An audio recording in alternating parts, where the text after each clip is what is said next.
네, 전원책 변호사와 함께 정치 현안 분석해 보겠습니다. 어서 오십시오. 예, 안녕하세요. 정부 여당 쇄신 이야기부터 해볼까요? 윤석열 대통령이 총선 참패 이후에 인적 쇄신 그리고 영수회담 제의 이렇게 변화를 꾀하고 있다. 지금 이런 평가가 나오고 있지 않습니까? 예. 변호사님이 보시는 대통령의 변화 어떻게 읽고 계십니까? 그동안 오만과 불통 이제 이걸 싣기 위해서 통치 스타일을 바꿔야 한다 하는 주문이 참 많았습니다. 아마 가까운 분들에게 그런 얘기 많이 들으셨을 거예요. 그런데 이번에 좀 바뀌었죠. 당장 정진석, 홍철호 두 분을 기자들에게 직접 소개를 했잖아요. 이제 미국 대통령식이죠, 그게. 적어도 자신의 비서 그리고 장 차관들은 앞으로 내가 계속 직접 소개를 하겠다. 그러면서 기자들이 기대도 하지 않았는데 제가 질문 받겠습니다. 예. 아마 그 내려가는 과정에서 그 1층 브리핑룸으로 내려가는 과정에서 보도를 보니까 참모들이 질문을 받을 수 있겠습니까? 라든지 이런 이제 걱정을 했던 모양이에요. 이러니까 질문 받는다. 그만큼 그 윤석열 대통령이 많이 바뀐 것 같습니다. 그럼 대통령이 그렇게 바뀌었다는 건 예. 어떤 계기가 있는 건데 총선 결과가 나오고 나서 대통령이 내놨던 그 회의석상의 모두 발언을 통한 대국민 담화 형식은 그렇게 메시지가 크게 달라 보이지는 않았었는데 이렇게 소통의 방식을 급격하게 바꾼 건 최근에 나온 뭐 여론조사에서 지지층의 이탈 뭐 이런 걸 확인했기 때문일까요? 그런 뭐 수도 있겠죠. 지지율이 긍정평가가 23%까지 구체적인 떨어졌죠. 네, 수치는 언급하지 말아주십시오. 예. 근데 아주 뭐 많이 떨어졌으니까 이제 그런 걱정도 있겠죠. 그런데 한편 그 주변에서 계속해서 이 소통에 관한 얘기가 많았을 것으로 저는 알고 있습니다. 실제 그 이런 얘기가 있어요. 도어 스태핑을 만약에 중단하지 않았으면 아니면 미국식으로 가령 뭐 2달에 한 3번 정도는 아니라도 한 달에 한 번 정도라도 꾸준하게 기자회견을 하는 형식을 보여줬다면 가령 용산으로 대통령실을 옮겼던 이유가 바로 소통 문제였단 말이에요. 그랬다면 이번 총선 결과는 어땠을까? 그리고 그 전에 대통령에 대한 그 국정수행 긍정평가 비율은 어떻게 변했을까? 예. 저는 그 뭐 지나간 얘기입니다만 대통령의 그 지지율은 상당히 올랐을 것이고 그리고 과거에 이 다른 나라에도 그런 전례가 있습니다. 가령 그 이제 클린턴 대통령 같은 경우에 지지율이 아주 폭락을 했을 때 그때 그 레이건 대통령 당시의 그 보좌관들을 이 대거 특히 이제 커뮤니케이션을 전문으로 하는 그런 분들을 모시다가 스텝으로 삼았습니다. 그리고 기자회견을 자주 하고 그리고 그 소통하는 방향을 완전히 바꾼 거예요. 먼저 선제적으로 이제 언론에 그 할 말을 해주고 그리고 그 알기 쉽게 또 설명을 했고 이번에도 윤 대통령이 이 정치를 하겠다고 말을 하면서 한 말이 네, 정치하는 대통령이 되겠다. 제발 대통령실에서 나가는 메시지가 국민들이 좀 알기 쉽게 그렇게 나가도록 해달라 이렇게 부탁을 했지 않습니까? 마찬가지로 그 당시 클린턴도 그렇게 했어요. 그래서 지지율이 몇 달 만에 거의 뭐 한 50% 이상 올랐습니다. 그럼 대통령이 지금 방법을 정확하게 찾아서 변화의 방향으로 들어섰다 이렇게 보십니까? 아니, 소통은 이 민주정부에 있어서 기본입니다. 어떤 식으로든지 그 소통의 그 타켓을 어느 쪽으로 잡느냐 하는 문제가 있을 뿐이지 국민들과 소통을 해야 된다는 것은 대전제죠. 민주정부를 만약에 지향한다면 그거 당연한 거예요. 그런데 지금까지 윤석열 정부에 가장 부족했던 것은 역시 소통이었거든요. 대통령이 그 취임 후에 기자회견을 취임 100일 기자회견을 한 바퀴 하지 않았고 그리고 하던 도어 스태핑도 지금부터 만 16개월 전에 중단을 해버렸고 이러니까 국민들로서는 깝깝하죠. 그럼 소통에 있어서는 그런 변화가 지금 바람직하고 원래도 그랬어야 된다 이 말씀을 하시는 건데 그러면 변호사님이 변화해야 되는 대통령의 그냥 핵심 이거는 뭐라고 짚고 계십니까? 예, 일단 민주정부에 있어서 그 지도자는 내가 권력자라는 생각을 버려야 합니다. 나는 권력자가 아니라 공복이다. 제1의 공복이다. 이런 생각을 늘 해야 된다는 거예요. 그래서 우리가 비스마르크 같은 사람을 굉장히 위대하게 보는 이유가 바로 거기에 있습니다. 나는 제1의 공복이다. 늘 이 생각을 갖고 있었단 말이에요. 우리가 루이 14세 같은 경우는 지문공 국가다. 나는 최고의 권력자다.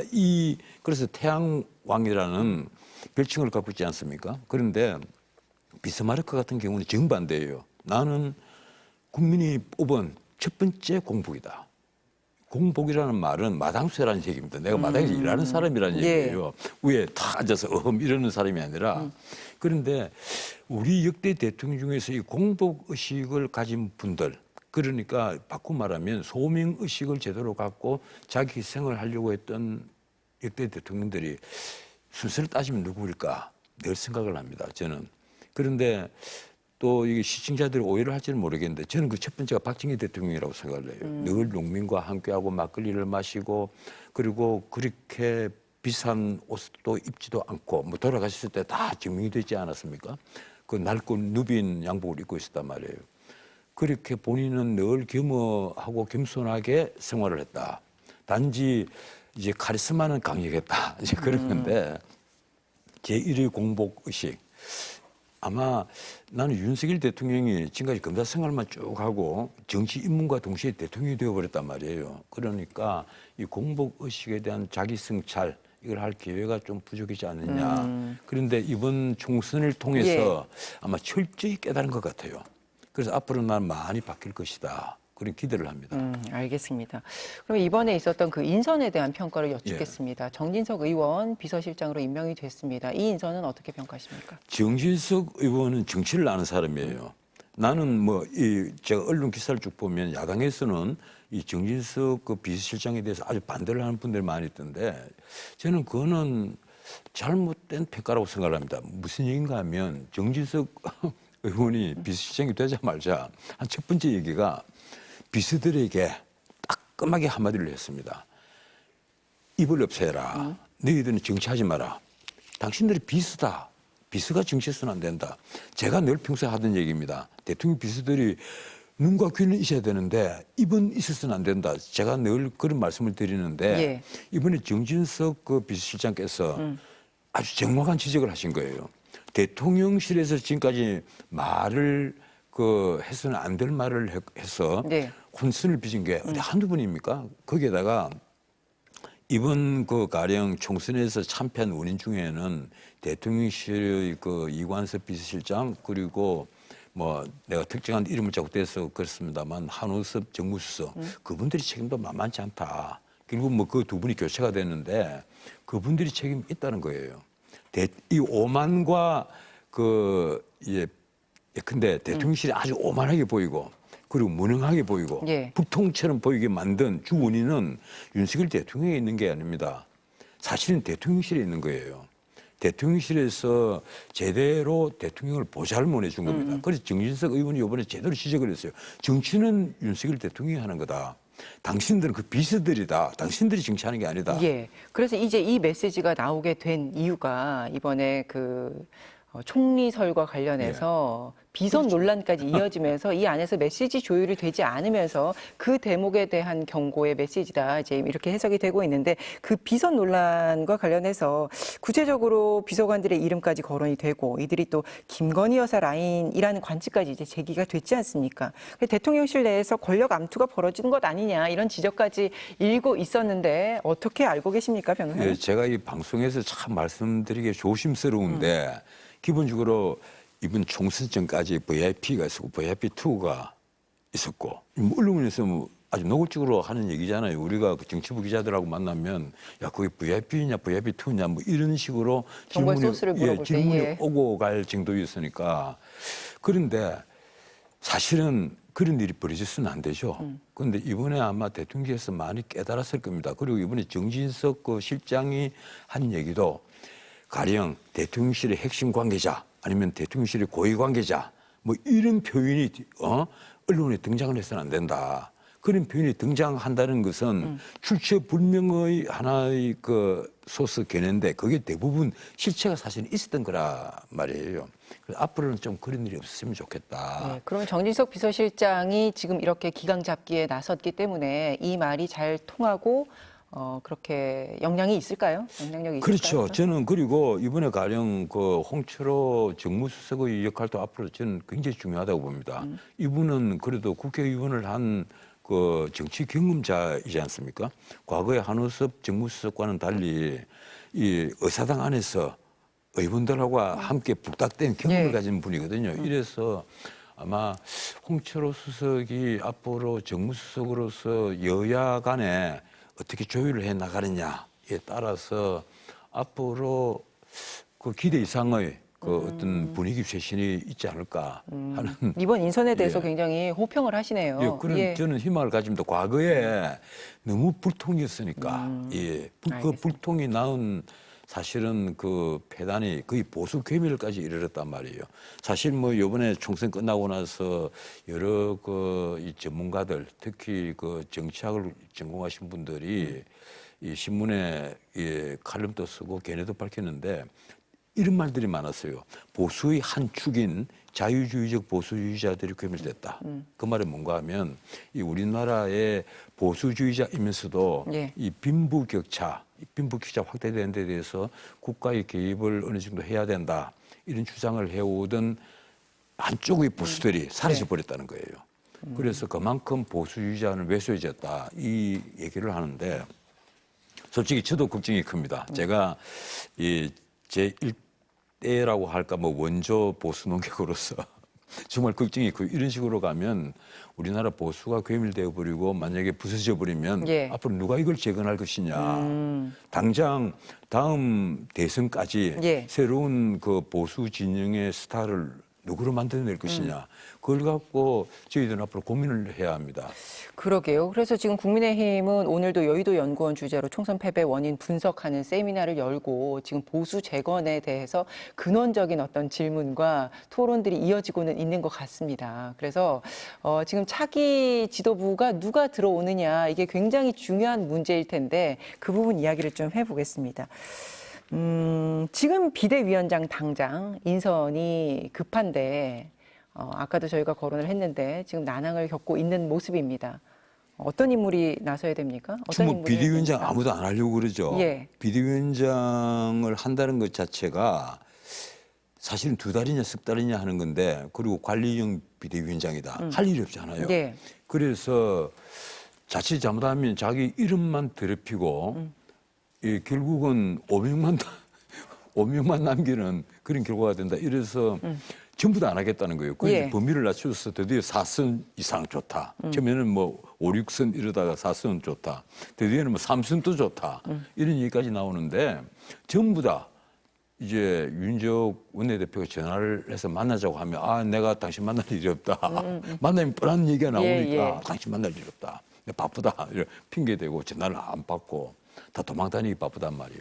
그만큼 이게 지금 그 아주 이게 독배처럼 다들 여기고 있는 거예요. 이 그 비대위원장을 그래서 이때는 발상의 전환을 해야 된다. 예. 그래서 또 낙선자 중에서 찾고 있는데 낙선자 중에서 찾아서 뭐 가령 박진 전 외교부 장관이라든가 이런 분들을 지금 거론을 하고 있습니다. 네. 하고 있는데 이게 지금 그런 문제이냐? 그럼 누가 맡아서 뭐 해야 됩니까?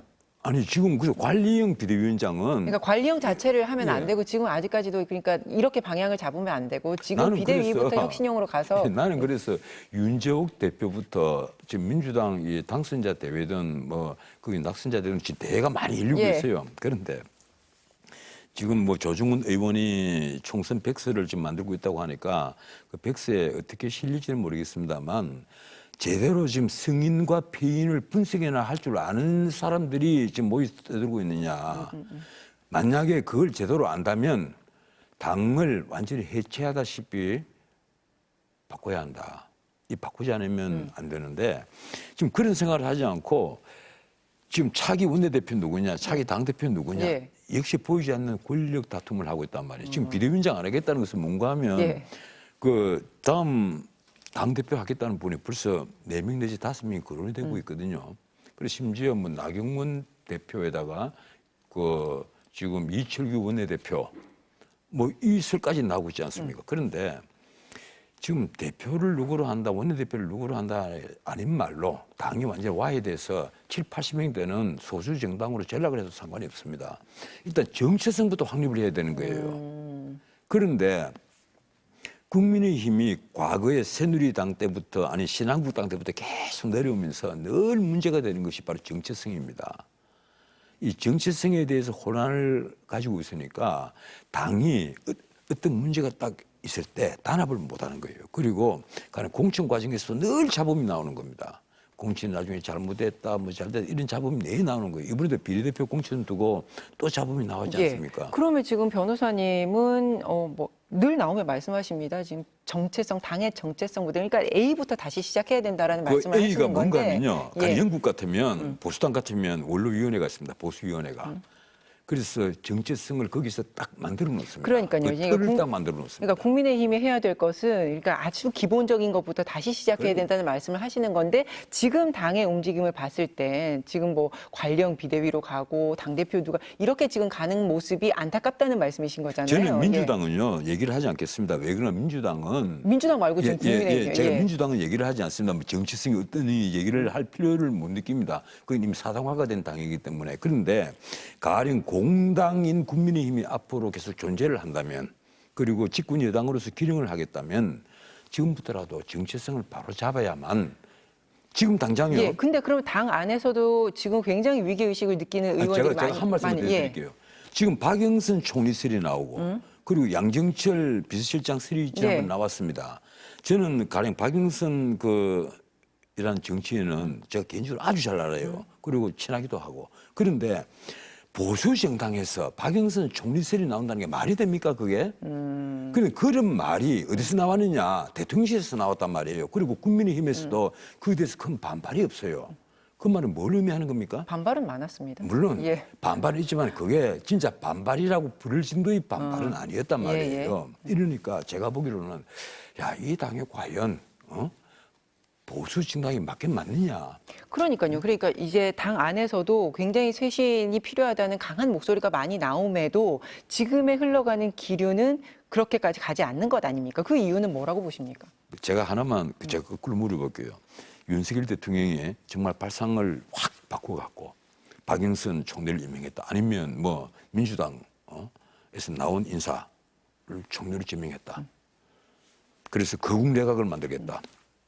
그러면 국민의힘에서 어느 정도 반발을 할 것 같아요. 난 반발이 없으리라고 봅니다. 그 말은 국민의힘 자체가 지금 보수 정당으로서 정체성에 있어서 점수를 매기자면 그게 빵점에 가깝다. 이거 바로잡지 않으면요. 다음 대선에서도 망하고 지방선거도 망하고 당연히 총선에서 또 무너집니다. 그리고 보수 정당은 앞으로 와야 될 겁니다. 보수 정당은 앞으로 우리나라에서 어쩌면 사라질지도 모르겠습니다. 가령 영국이나 프랑스나 독일만 하더라도 보수 정당들이 다 전통을 가지고 있습니다. 독일 같으면 기민당이 1901년부터 지금까지 아주 어떤 경우에도 진보 시대에도 유럽을 거의 모든 진보 정상들이 다 장악을 했던 시절에도 독일에서는 기민당이 가장 보수스럽게 아주 올곧게 기능을 하고 있었어요. 그러면 지금 이번 22대 원 구성을 보면 국민의힘은 그래도 영남 주류층이라고 불리는 그 의원들이 절대 다수를 차지하고 있지 않습니까? 제가 그래서 드린 질문인데 그 영남이 안방이라고 자꾸 하는 이유가 뭐겠어요? 정치성이든 뭐든 상관없이 그 사람이 과거 진력과도 아무 상관없이 공천만 받으면 당선이 되기 때문에 그렇기 때문에 안방이라고 부르고 텃밭이라고 부르는 거예요. 그런데 이번에는 놀랍게도 그 대구 경북 지역에서 21대처럼 물갈이도 하지 못했습니다. 저는 정말 걱정이 많아요. 이대로 가면 앞으로 어떻게 될 것이냐. 물론 뭐 많이 안 바꾼다 해서 나쁘다는 게 아니에요. 왜 그런가 하면 다선 의원이 있어야 될 분은 반드시 있어야 합니다. 그게 당의 자산이란 말이에요. 그런데 이 젊은 의원들 중에 아주 엉뚱한 소리들을 하는 친구들이 많고 도덕성으로 의심을 받는 친구들이 많아요. 그래서 우리가 가령 이번에 따로 떨어져 나가서 당선이 된 이준석 의원, 이제 의원 당선자죠. 이런 분을 욕을 하기 전에 뭐 도덕성 문제를 갖고 욕을 하기 전에 과연 지금 국민의힘 안에 있는 젊은 친구들은 그렇게 자신만만한 그런 친구들이 몇 명이나 있느냐. 가령 이준석만한 어떤 그 순발력과 이준석만한 지식 그리고 표현을 참 어떻게 해야 될지 모르겠는데 이준석만한 도덕성이라도 예. 제대로 나는 확실히 있다. 이렇게 장담할 수 있는 친구가 몇 명이 되느냐. 그 점을 우리가 다시 반성을 해야만 합니다. 알겠습니다. 그래야만 예. 국민의힘이 나는 새 출발을 할 수 있다고 생각을 해요. 그러면 만약에 지금 거론되고 있는 뭐 나경원 대표, 이철규 원내대표 이 조합으로 그런 변화의 방향성을 꾀할 수 있다고 보십니까? 글쎄요. 이철규 의원이 친윤이다. 그러니까 권장 이윤 중에 한 분이잖아요. 권성동, 장제원, 그다음에 이철규, 윤한홍 뭐 이래서 권장 이윤 우리가 이렇게 얘기를 했는데 하지만 이철규 의원이 지금까지 공천 과정과 그리고 총선 과정을 쭉 지켜보면서 이철규 의원이 뭐 오버를 했다. 가령 친윤을 팔아서 오버했다. 이런 건 전혀 없었단 말이에요. 그래서 나는 가령 친윤이다고 해서 그 용산의 대통령실과 소통을 하는 데 있어서 좀 더 수월한 그런 문제는 있을 것이다. 그런데 그렇다고 해서 어떤 권력을 남용한다라든가 하는 부분은 지금까지 없었지 않느냐. 그래서 나는 이철규 의원 같으면 오히려 뭐 비윤보다는 지금 이 상황에서 오히려 대통령과 가까운 사람이 원내대표를 하는 것이 오히려 난 낫지 않겠느냐. 저는 그런 생각을 합니다. 거기에다가 만약에 네. 나경원 의원이 대표를 하면 예. 제가 뭐 특징인을 제가 개정해서 말하기는 좀 그런데 나경원 의원이 지난번 그 전당대회에서 당대표로 나가겠다 그랬을 때 용산 대통령실에서 막았다. 이런 말이 많았잖아요. 예. 그래서 늘 비윤으로 아니면 뭐 반윤이라는 표현까지 언론에 등장하고 이러는데 난 나 의원 같으면 원내대표 또 할 때도 또 비교적 잘했고 너무 당대표를 해서 좀 새로운 면모를 당의 새로운 면모를 나 볼 수 있다고 납득할 만한 생각해요. 지도부 예. 조합이다. 알겠습니다. 시간이 1분밖에 안 남았는데 지금 이례적으로 차기 국회의장 경쟁이 예. 지금 치열합니다. 후보로 거론되는 인사들이 그런데 하나같이 이게 중립보다는 선명성을 강조하고 있지 않습니까? 이 상황 어떻게 보십니까? 그게 예. 얼마나 코미디 같은 일이에요. 국회의장은요, 국회법에 딱 명시를 해놨습니다. 국회의장이 딱 당선되면 그 이튿날 당장 당적을 버리죠. 예. 벗어나야 되거든요.